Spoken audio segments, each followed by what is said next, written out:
નમસ્કાર, આપ જોઈ રહ્યા છો દિવ્ય ભાવના ન્યૂઝ. દેશના વડાપ્રધાન નરેન્દ્ર મોદી ગઈકાલે અમદાવાદમાં પધાર્યા હતા અને રોડ શો કરી નિકોલ વિસ્તારમાં જાહેર સભાને સંબોધી હતી, જેને લઈને મોટી સંખ્યામાં લોકો ઉમટી પડ્યા હતા. અહીં પીએમ મોદીએ 5,477 કરોડના વિકાસ કાર્યોની ભેટ આપી હતી. ત્યારે આજે પીએમ મોદીએ હાંસલપુર સ્થિત મારુતિ સુઝુકી કંપનીની પહેલી ઇલેક્ટ્રિક કાર મારુતિએ વિચારાને લોન્ચ પણ કરી બેટરી પ્લાન્ટનું ઉદ્ઘાટન કર્યું હતું. આ કાર અને બેટરી ભારતના ઇલેક્ટ્રિક વાહન ક્ષેત્રને એક નવી દિશા આપશે, તેમજ આ કારની જાપાન સહિત સૌથી પણ વધુ દેશોમાં નિકાસ કરવામાં આવશે. કઠવાડા વિસ્તારમાં પીએમ મોદીનો બંદોબસ્ત સંભાળી પાછા ફરતા બે મહિલા કર્મચારીને અકસ્માત નડતા તેમનું મોત નીપજ્યું હોવાની દુઃખદ ઘટના સામે આવી છે.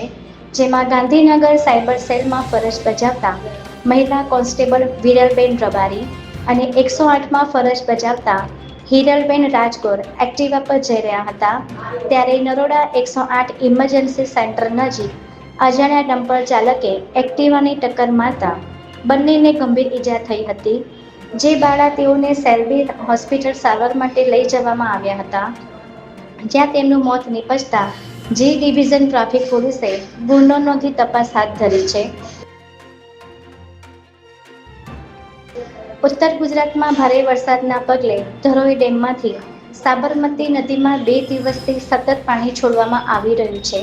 ત્યારે આજે સવારે 6 વાગે પણ ધરોઈ ડેમમાંથી 51,848 ક્યુસેક જેટલું પાણી છોડવામાં આવ્યું છે, જેના પગલે સાબરમતી નદીમાં પાણીનું સ્તર વધી ગયું હોવાથી સાબરમતી નદીનું રુદ્ર સ્વરૂપ જોવા મળી રહ્યું છે, જેના કારણે અમદાવાદના સુભાષ બ્રિજ ખાતે વ્હાઇટ સિગ્નલ એલર્ટ આપવામાં આવ્યું છે અને અમદાવાદ શહેરમાં 19 વિસ્તાર તેમજ જિલ્લાના 133 ગામોને એલર્ટ આપવામાં આવ્યું છે. જય હિન્દ, જય ભારત.